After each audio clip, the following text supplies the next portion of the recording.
Ce dernier avait pour mandat de comparer 7 échantillons témoins de l'écriture d'Hitler à celle des cahiers. À la fin de son analyse, Hilton déclara que les cahiers étaient authentiques. Cette conclusion allait presque détruire sa carrière. En fait, Hilton avait été dupé. Il avait bien établi le lien entre l'auteur des cahiers et les échantillons, mais il n'aurait pas dû conclure trop hâtivement que l'auteur des échantillons était Hitler. La personne qui les avait fournis était en fait la même que celle qui avait contrefait les cahiers.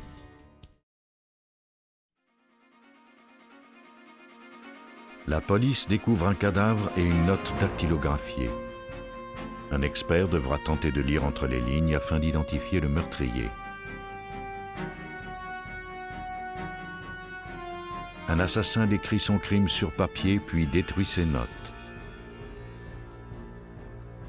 Les détectives devront tout faire pour qu'il soit jugé et condamné malgré la destruction de cette pièce à conviction importante. Une liste de choses à faire, gribouillée sur un bout de carton, fait mention d'une tâche qui sort de l'ordinaire, tuer. Les détectives devront faire appel à des graphologues afin de prouver qu'il y a eu meurtre prémédité. Les experts en analyse de documents jouent un rôle important au sein des techniques de la criminalistique. Pour eux, bout de papier ou ruban de machine à écrire sont aussi révélateurs que si le meurtre avait été signé de la main de l'assassin.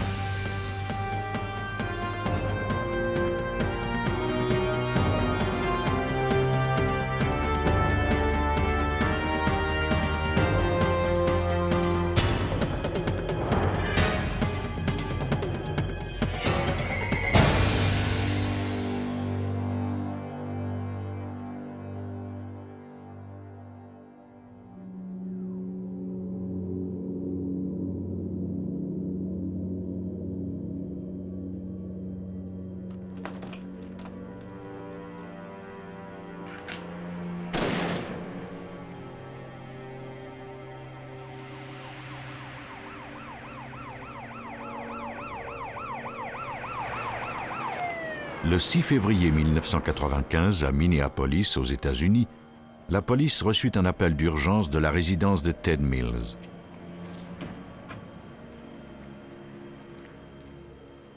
Des agents de police furent immédiatement dépêchés sur les lieux. Mamie Hernandez Mills et son fils Nathan Latou revenaient de la clinique dentaire lorsqu'ils avaient découvert la maison saccagée et Ted Mills assassiné.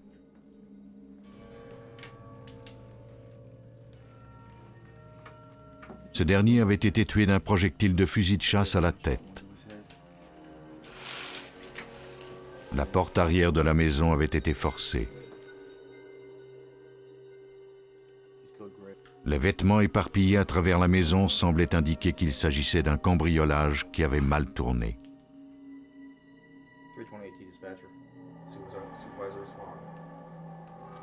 Les policiers découvrirent alors une note dactylographiée sur un bout de papier jaune. On pouvait y lire « Ça, c'est pour notre copain que tu as envoyé en tôle. Repose en paix. » Cet indice était très précieux. Le texte fournissait un mobile au crime. Quant au type de papier et d'encre, ils allaient peut-être se révéler utiles par la suite. Le sergent David Palmer de la section des homicides de la police de Minneapolis demanda à la spécialiste Karen Runyon de l'aider à comprendre le sens de ces quelques lignes. Le champ d'expertise des analystes de documents est vaste. On fait appel à eux pour identifier l'auteur d'une fausse signature, d'une note manuscrite ou d'un texte dactylographié. Ils utilisent ordinateurs, microscopes et procédés spéciaux pour examiner les fibres du papier et les particules de carbone d'un ruban de machine à écrire. Karen Runyon allait devoir essayer de tirer le maximum de ce bout de papier. Les policiers ont découvert cette note et me l'ont apportée. J'ai commencé par l'examiner attentivement. Elle avait été écrite à l'aide d'une machine à écrire équipée d'un ruban carbone. Pour moi, cela signifiait que si nous pouvions mettre la main sur ce ruban, nous pourrions peut-être y retrouver ce message.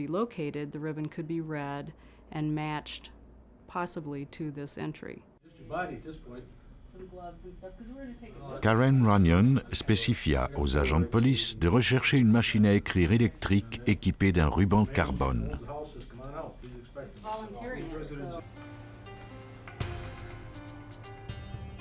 Tandis que Karen procédait à ses analyses, les détectives interrogèrent l'épouse de la victime et son fils.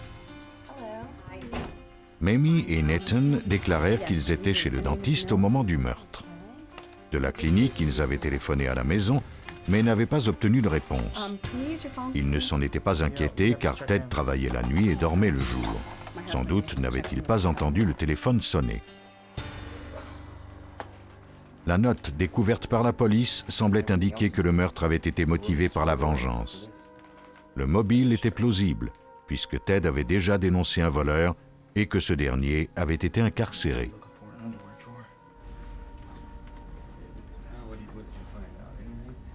Selon le sergent Palmer, cependant, il pouvait s'agir d'une manœuvre de diversion. Il y avait une part de vérité dans tout cela. Nous ne pouvions l'ignorer. Mais en même temps, nous savions par expérience qu'un cambrioleur ne retourne généralement pas sur les lieux d'un crime pour tuer quelqu'un qu'il a identifié. Pendant l'interrogatoire filmé de Nathan Latou, ce dernier déclara à la police qu'il avait aperçu un revolver à côté du corps de Mills, mais les policiers ne retrouvèrent jamais l'arme. Pourquoi la déposition de Latou ne concordait-elle pas avec certains éléments de leur enquête? Les Mills avaient 2 chiens qui aboyaient dès qu'un étranger arrivait. Comment expliquer que Ted Mills ne se soit pas réveillé? Le meurtrier était donc vraisemblablement un habitué de la maison. Mamie et Nathan avaient un alibi. La police était parvenue à retracer l'appel téléphonique de la clinique au moment du meurtre. Mais un autre détail agaçait Palmer. Les cambrioleurs n'ont pas l'habitude de saccager une maison de façon aussi ordonnée.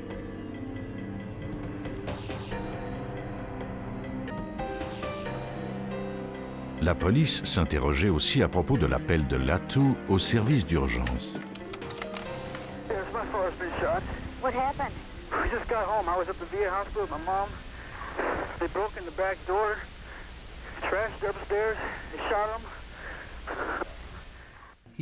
Il en savait trop. La plupart du temps, quand ces gens nous appellent, ils sont dans un état d'hystérie. Ils ont même du mal à nous dire quelle heure il est. Généralement, ils ne font que crier, pleurer et nous supplier de leur envoyer quelqu'un, de les aider. Mais là, c'était différent. Nous avions comme un doute.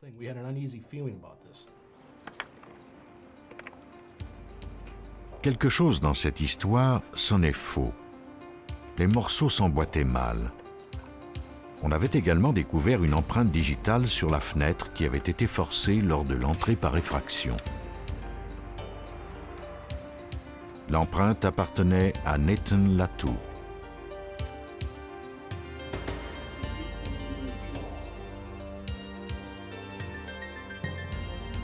Lorsqu'il fut confronté à cet indice incriminant, Latou passa aux aveux.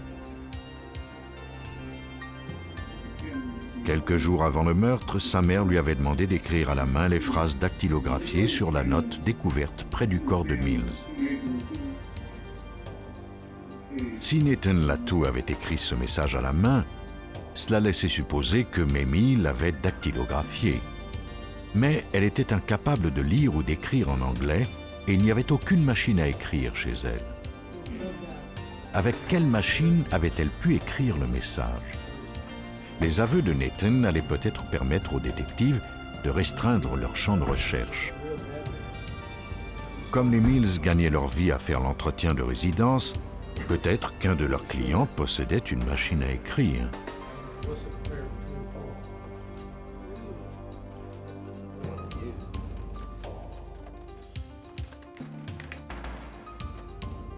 Les détectives découvrirent bientôt que l'un d'entre eux en possédait une équipée d'un ruban carbone.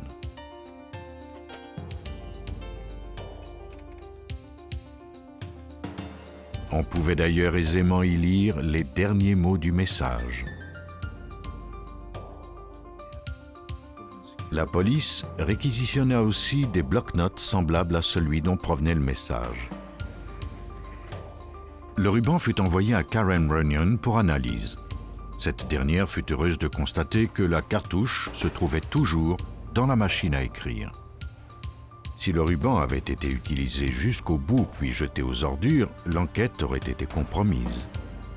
Karen Runyon ouvrit la cartouche avec soin et vérifia si le message s'y trouvait au complet. Le message avait été dactylographié à 3 reprises, ce qui laissait présumer que son auteur n'était pas familier avec ce genre d'appareil. Les 2 premières fois, il y avait des fautes d'orthographe. La personne qui avait tapé le message ne semblait pas savoir que la machine était équipée d'un système correcteur, et elle l'a donc recommencé à partir du début. L'étape suivante consistait à comparer les fibres de papier transférées sur le ruban. À chaque pression d'une touche, des fibres de papier adhèrent au ruban en même temps que le carbone adhère au document.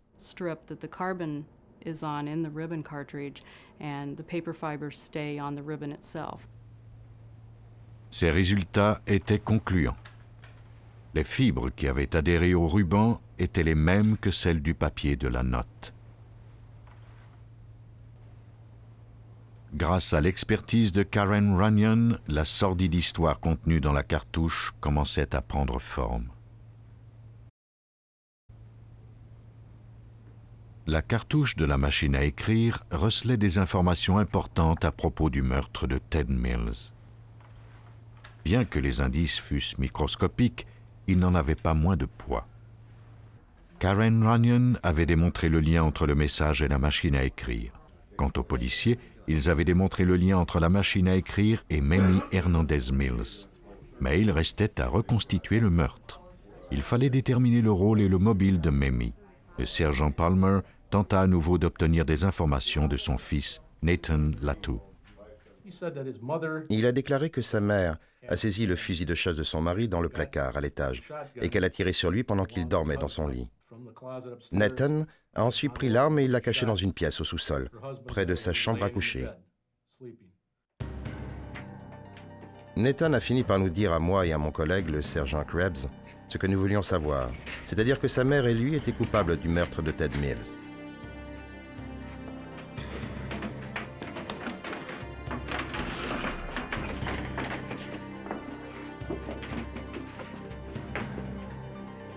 Mais Nathan Latou jura qu'il n'était pas celui qui avait appuyé sur la détente. Malgré le fait qu'il impliquait sa mère dans le meurtre, il était très inquiet de ce qui allait lui arriver.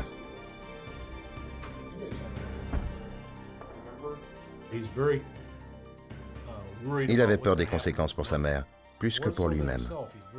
Il était inquiet, très protecteur de sa mère pendant toute cette affaire. Il n'arrêtait pas de nous mettre en garde et de nous dire de ne pas lui faire de mal.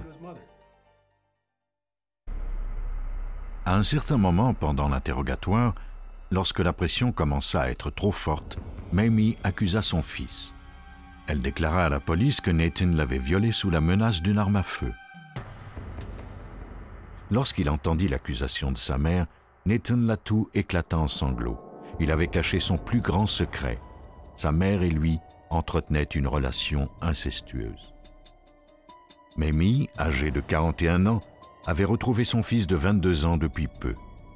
Elle l'avait donné en adoption alors qu'il était enfant.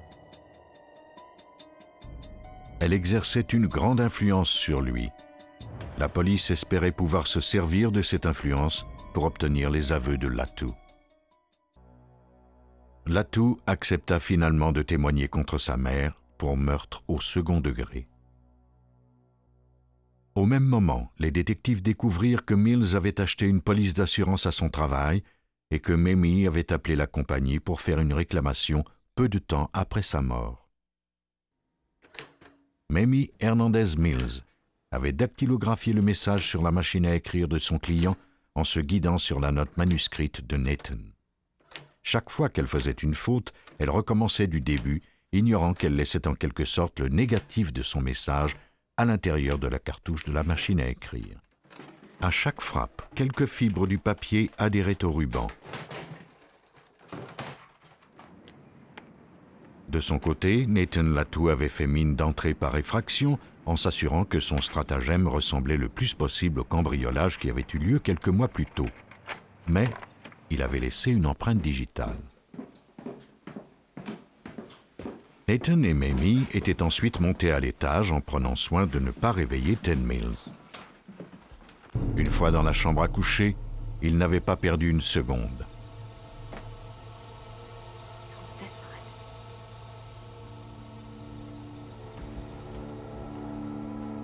Do it.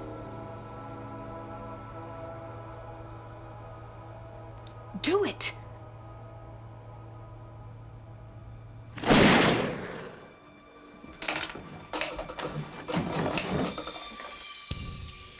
Après avoir tué Mills, ils avaient maquillé la scène en cambriolage. Le message laissé par Mamie avait pour objet de mettre les enquêteurs sur une fausse piste. La mère et son fils étaient ensuite partis en vitesse chez le dentiste.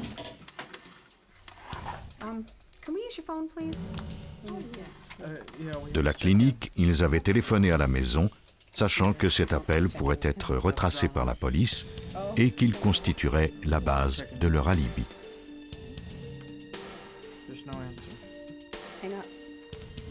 De retour chez eux, Nathan avait téléphoné au service d'urgence. Il déclara plus tard aux enquêteurs qu'il avait caché l'arme dans un tuyau qu'il avait enterré sous un arbre. Il témoigna contre sa mère devant les tribunaux en échange d'une peine réduite.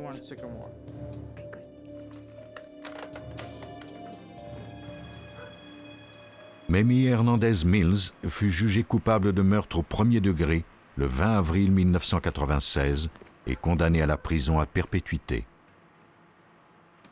Nathan Latour plaida coupable et fut condamné à une peine de 24 ans d'emprisonnement. Le message laissé par Mamie et Nathan aurait dû pousser les enquêteurs à présumer qu'il s'agissait d'un acte de vengeance de la part de cambrioleurs, mais le couple incestueux avait laissé trop d'indices derrière lui. Le message destiné à mettre les enquêteurs sur une fausse piste les avait au contraire menés jusqu'au vrai coupable. Dans l'État de Virginie, cette fois, des détectives étaient aux prises avec une enquête encore plus sordide. Un jeune homme avait griffonné un mémo sur lequel il mentionnait de terribles intentions. En février 1995, dans l'État de Virginie, des policiers furent dépêchés à la résidence d'une femme âgée tuée avec une arme à feu. La seule chose qui avait disparu sur les lieux du crime était un billet de 5 $ dans le sac à main de la victime. Tout portait à croire que le coupable était Richard Webb, 18 ans, le petit-fils de la victime qui vivait chez elle. Richard avait projeté de tuer ses grands-parents puis voler leur argent et leur camionnette. Mais il avait eu des difficultés à faire fonctionner l'arme à feu et son grand-père était parvenu à prendre la fuite. Richard Webb avait été incapable de trouver les clés du véhicule et il s'était enfui à pied. Il avait été arrêté peu de temps après. La culpabilité de Webb était évidente, mais la police devait déterminer à quel degré. Si le meurtre et le vol de la camionnette avaient été prémédités, Richard Webb serait accusé de meurtre au premier degré. Par contre, s'il avait tué sous le coup d'une impulsion violente et soudaine, l'accusation serait moins sévère. La tâche première consistait donc à déterminer quelles étaient les intentions du meurtrier. Pendant la fouille de la chambre à coucher de Richard, les policiers découvrirent un morceau de carton froissé sur lequel était inscrit une liste de choses à faire. À côté d'activités anodines comme jouer au billard et regarder un film, se trouvait le projet numéro 8, tuer. Puis prendre l'argent et partir. Cette liste allait se révéler précieuse car elle démontrait que Webb avait planifié son crime. Elle fut remise à Michael Moore, expert en analyse de documents au service criminalistique de l'État de Virginie à Richmond. Afin de prouver que Webb en était bien l'auteur, il devrait tenter de relever des similitudes entre l'écriture de cette liste et des échantillons d'écriture de Webb.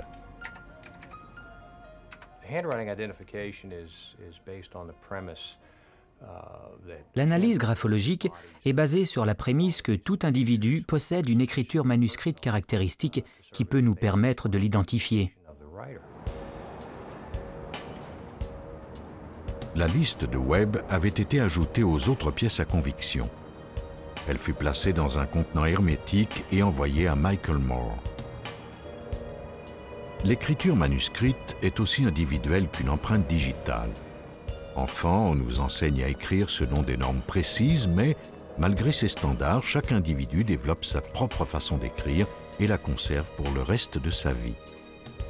Ce sont ces caractéristiques qui servent de base à l'analyse.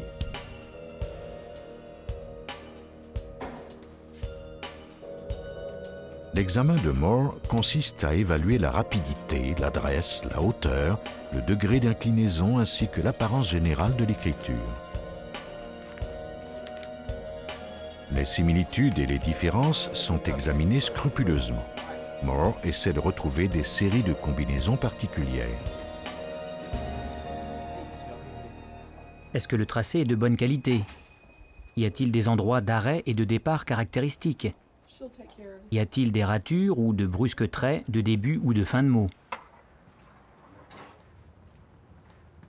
L'analyse de Moore s'échelonne sur 3 étapes. Dès le début, il savait que ce travail serait un défi de taille. D'abord, il examina le support sur lequel la liste avait été écrite. Il remarqua qu'une partie superficielle de carton avait été arrachée, laissant à découvert les couches intérieures plus rugueuses. L'écriture avait peut-être été déformée à cause de cette surface irrégulière. Certaines portions de ce carton étaient si rugueuses qu'il était difficile d'y écrire. À certains endroits, la personne avait dû retracer ses lettres à plusieurs reprises afin d'obtenir des traits visibles. Il y avait également de la colle sur le carton, ce qui avait aussi gêné le mouvement du stylo. Il faudrait tenir compte de ces détails lors de l'analyse finale. Il semblait bien que la surface rugueuse ainsi que la colle avaient influencé la forme des lettres. À l'article 2 de la liste, le bas du W du mot « work » travailler n'était pas incurvé précisément parce que la colle avait gêné le mouvement. L'analyste devait également déterminer si les boucles fermées des lettres étaient la manière habituelle d'écrire de l'auteur, ou si c'était plutôt à cause de la fluidité de l'encre. Les textures variées de la surface avaient forcément affecté l'écriture. L'analyse n'en serait que plus difficile.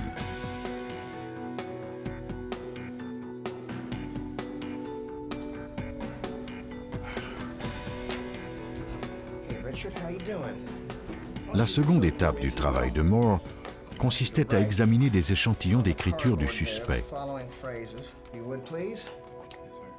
Moore rencontra de nouvelles difficultés. Pendant sa détention, on avait demandé à Webb de remplir divers formulaires et d'écrire une dictée sur un morceau de carton.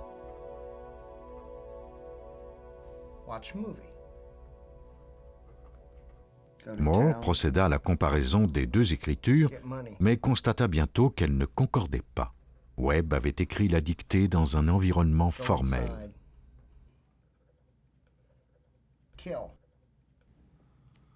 De toute évidence, la liste initiale avait été écrite dans des conditions différentes.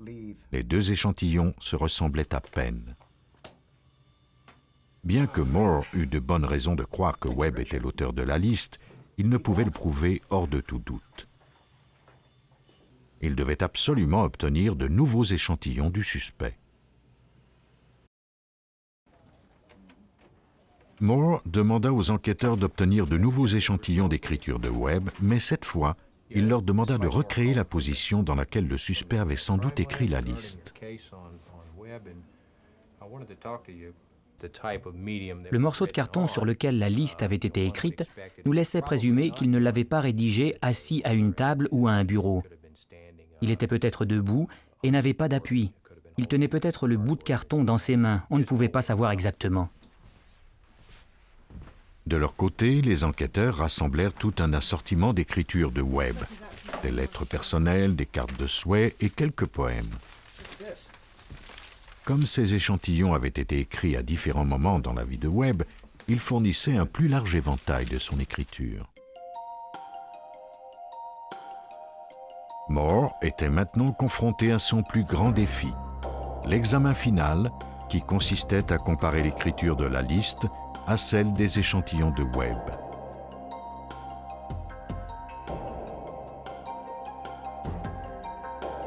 Il fit agrandir la liste afin de la présenter en cours.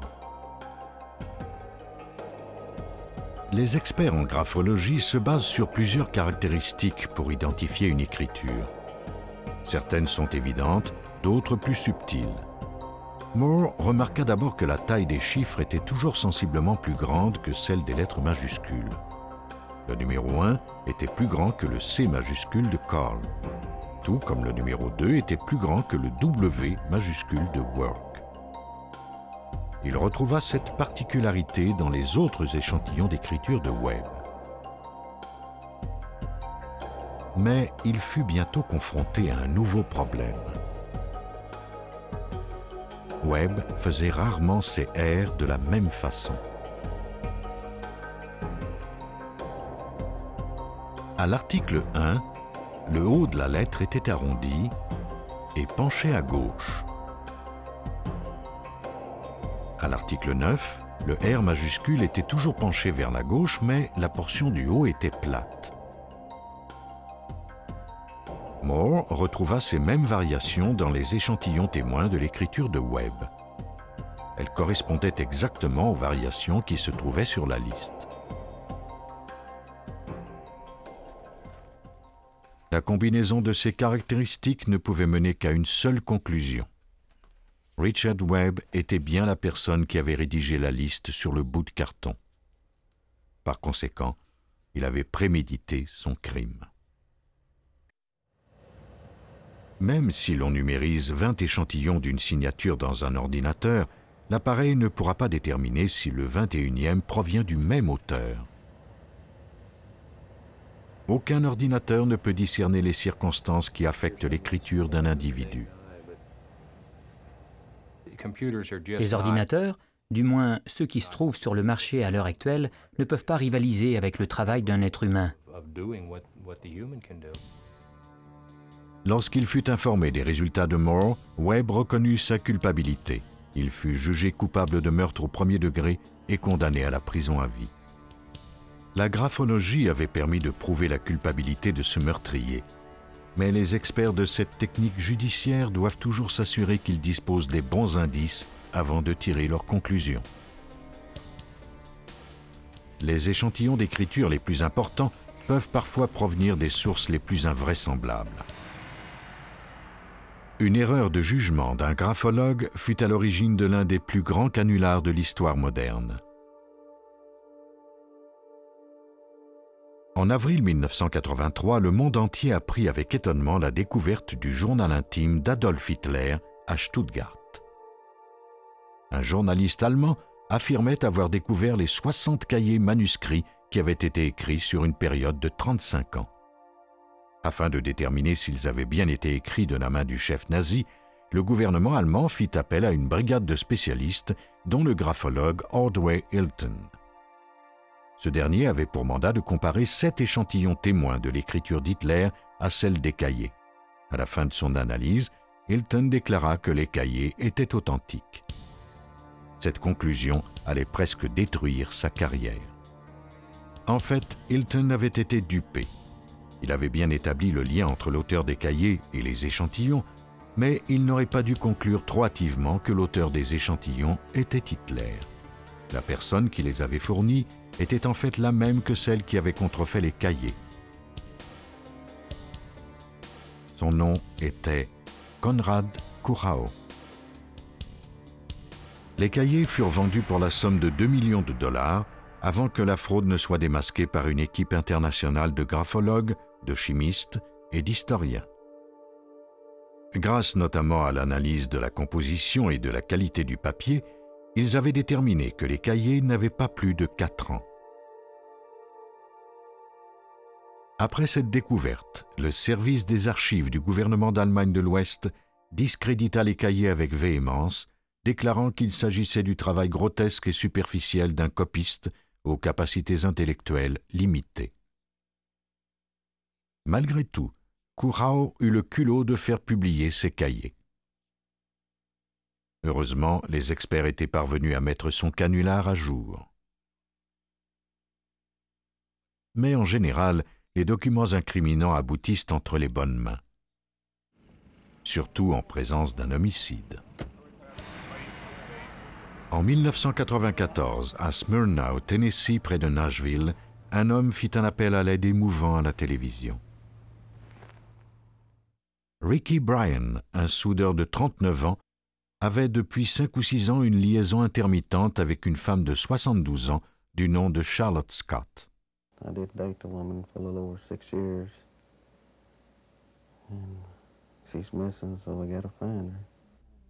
Charlotte Scott avait disparu 2 semaines plus tôt. Les membres de sa famille avaient bon espoir de la retrouver.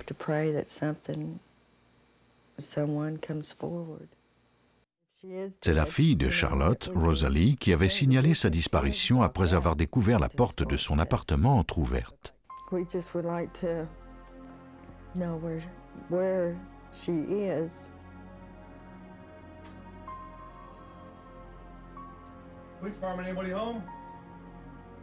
Le 19 octobre, la police fouilla l'appartement de Charlotte Scott. La dernière fois qu'elle avait été vue, elle était au comptoir d'une pharmacie et se dirigeait vers un guichet automatique. Sa voiture était garée devant son appartement.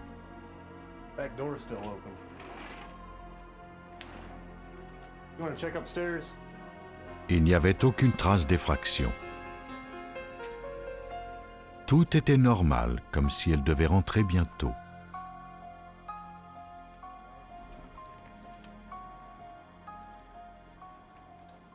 Les enquêteurs n'avaient pas de piste.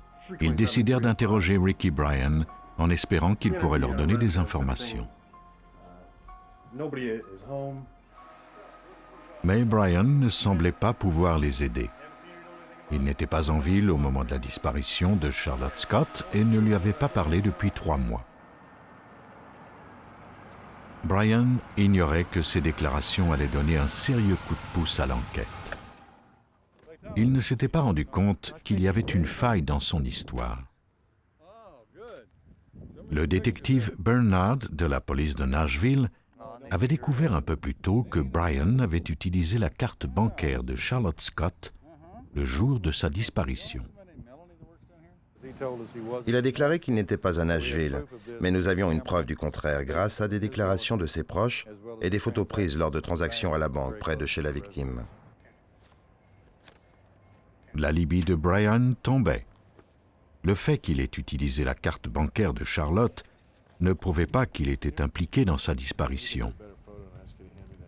Cependant, son mensonge le rendait suspect.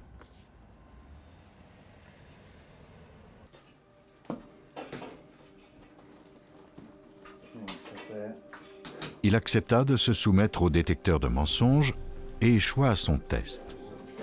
La police put ainsi obtenir un mandat de perquisition de sa résidence.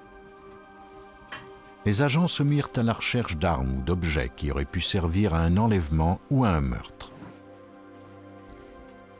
Malheureusement, ils ne découvrirent rien.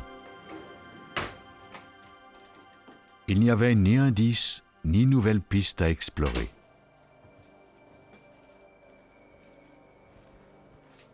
L'enquête débloqua enfin quelques jours plus tard.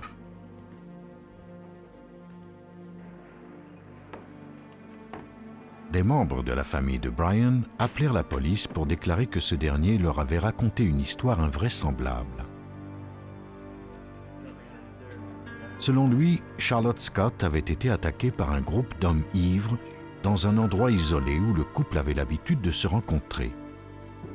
Ricky avait laissé Charlotte seule quelques minutes pour découvrir à son retour qu'elle avait été tuée. Il se rendait bien compte de l'absurdité de son histoire et n'avait aucun témoin pour prouver qu'il n'était pas impliqué. C'est pourquoi il avait décidé de l'enterrer et de déclarer ne pas savoir ce qui lui était arrivé.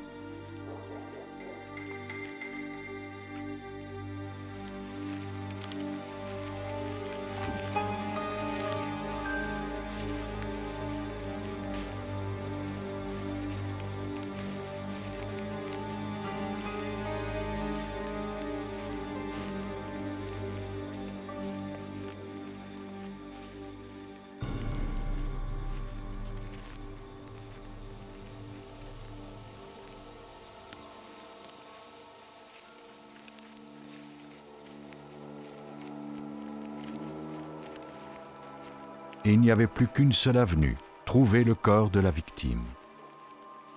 Malgré l'aide de chiens spécialisés, les détectives n'obtinrent pas les résultats escomptés.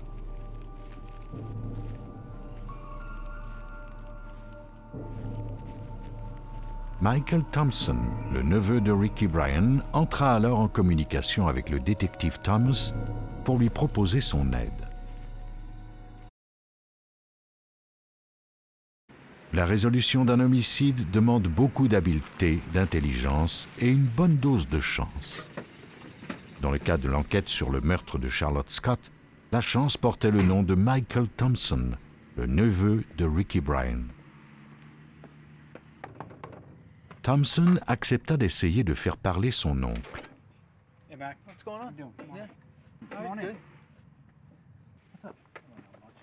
L'aide du jeune homme était providentielle. Le 15 novembre 1994, Thompson rendit visite à son oncle. Bryan se montra très soupçonneux. Il était convaincu que la police avait placé des micros dans sa maison et qu'il était sous surveillance. Il commença par fouiller son neveu pour s'assurer que ce dernier ne portait pas de micro, puis les deux hommes entamèrent une conversation artificielle pour camoufler leur véritable échange. Bryan avait laissé une pelle et un râteau dans la forêt près du corps de Charlotte Scott et il voulait que son neveu aille les chercher. Comme il craignait d'être enregistré, il avait décidé d'écrire ses directives. Après chaque message, il arrachait la page de son cahier puis la brûlait dans un poêle à bois. Il craignait que si la police retrouvait ses outils, elle parviendrait à l'impliquer dans ce meurtre. Au cours de cet échange écrit avec son neveu, Bryan dressa un plan détaillé de l'emplacement des outils et du corps. Il le brûla ensuite comme il avait brûlé les pages précédentes. Il n'y avait plus de preuves. Du moins, pour le moment.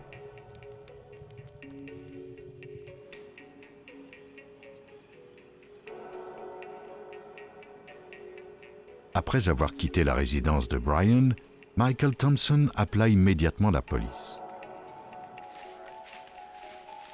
Il avait mémorisé le plan de son oncle et conduisit les détectives à une fosse dans la forêt, où ils découvrirent un cadavre.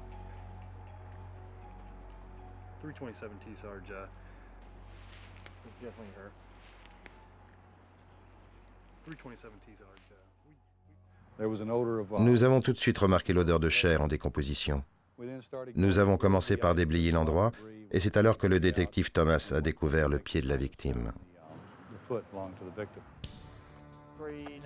La dépouille était écrasée et mutilée à un point tel qu'il était difficile de la reconnaître. Mais l'équipe d'experts parvint tout de même à identifier la victime. Il s'agissait bien de Charlotte Scott. Elle avait disparu depuis près d'un mois. Les détectives pouvaient maintenant procéder à son arrestation. Cependant, ils devaient trouver des preuves irréfutables pour le faire inculper. Ils devaient d'abord démontrer que Bryan savait où le corps avait été enterré. Le témoignage de son neveu risquait d'être insuffisant pour convaincre un jury. Il fallait retrouver le cahier de notes qu'il avait utilisé pour dresser le plan. Avec ce cahier en main, la police pourrait peut-être démontrer que Bryan était parfaitement au courant du meurtre, puisqu'il connaissait l'emplacement du corps de la victime. La police bénéficia à nouveau de l'aide de la famille de Bryan, qui remit au détective Thomas la pièce à conviction espérée. En décembre, le frère de l'accusé était en train de nettoyer la maison de Ricky Bryan lorsqu'il a trouvé un cahier. Et il me l'a apporté immédiatement. Je l'ai regardé et j'ai vu tout de suite qu'il restait comme une sorte d'empreinte.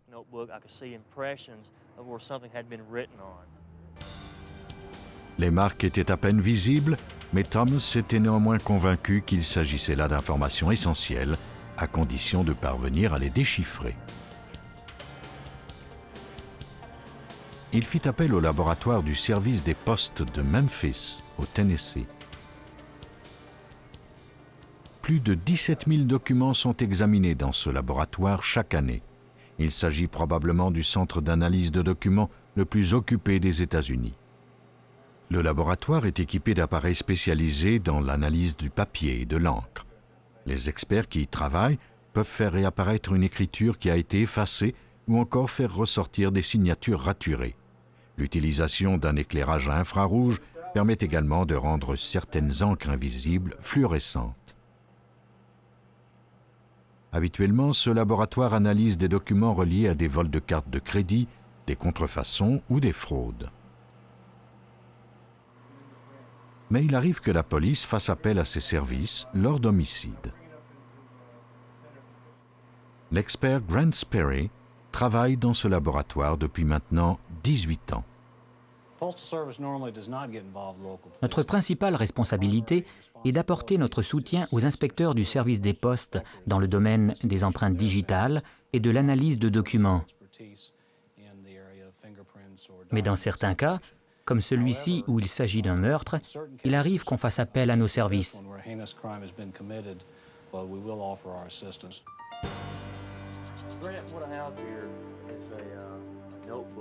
En décembre 1994, la police remit le cahier découvert dans la maison de Ricky Bryan au spécialiste Grant Sperry.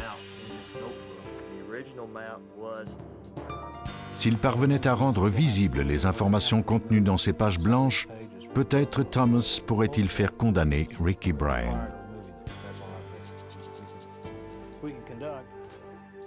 Il revenait maintenant à Sperry et au laboratoire des postes de déchiffrer les empreintes d'écriture.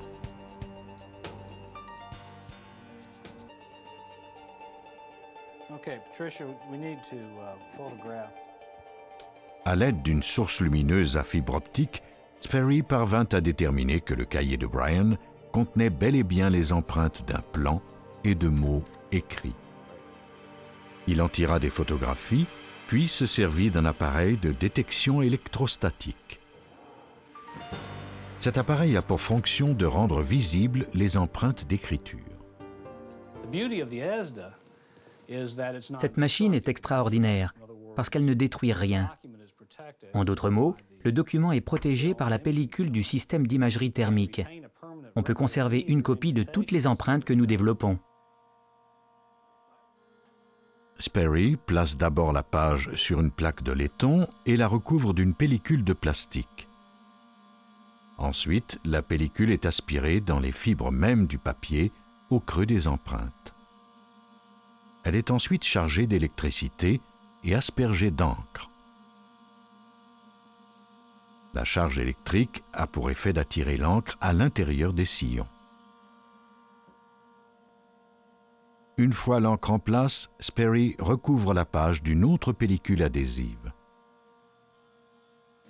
L'étape suivante consiste à bien presser l'adhésif de plastique sur l'image développée par notre appareil.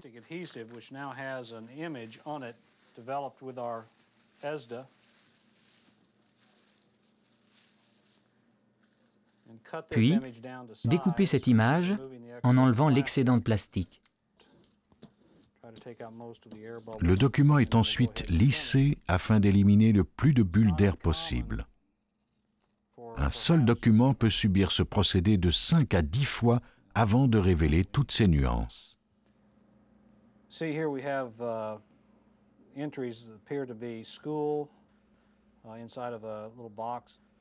Dans certains cas, l'empreinte est numérisée dans un ordinateur et certains logiciels en améliorent la définition. Dans ce cas-ci, les empreintes étaient si claires qu'un examen à la loupe suffisait.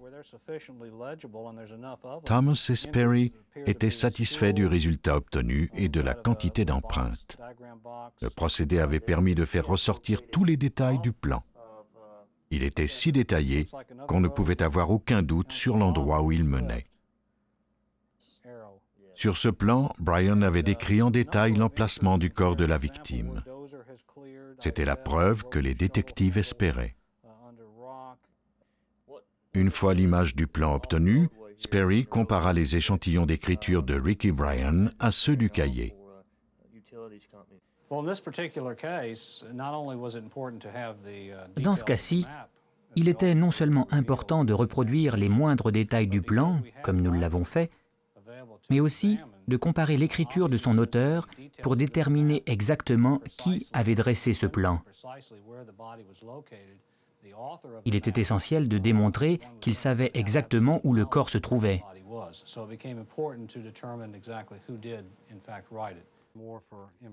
L'analyse révéla que l'écriture qui se trouvait sur le plan était bien celle de Ricky Bryan.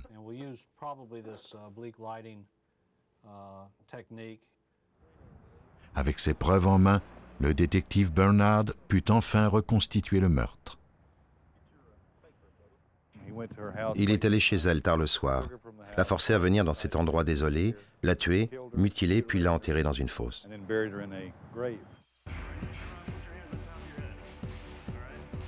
Ricky Bryan n'avoua jamais avoir tué Charlotte Scott. Il s'accrocha à son histoire d'homme ivre jusqu'à la fin. Il fut jugé coupable de meurtre au premier degré et condamné à une peine d'emprisonnement minimale de 25 ans avant d'être éligible à la liberté conditionnelle. Le meurtrier qui laisse derrière lui des indices sur papier ignore qu'il a peut-être signé des aveux de sa propre main. Un document peut contenir 2 messages. Le premier est lisible et n'importe qui peut l'interpréter. Mais le second est invisible et cache parfois de terribles secrets. Les experts en documents sont les seuls à détenir la clé pour déchiffrer la vérité qui se cache sous le papier et l'encre.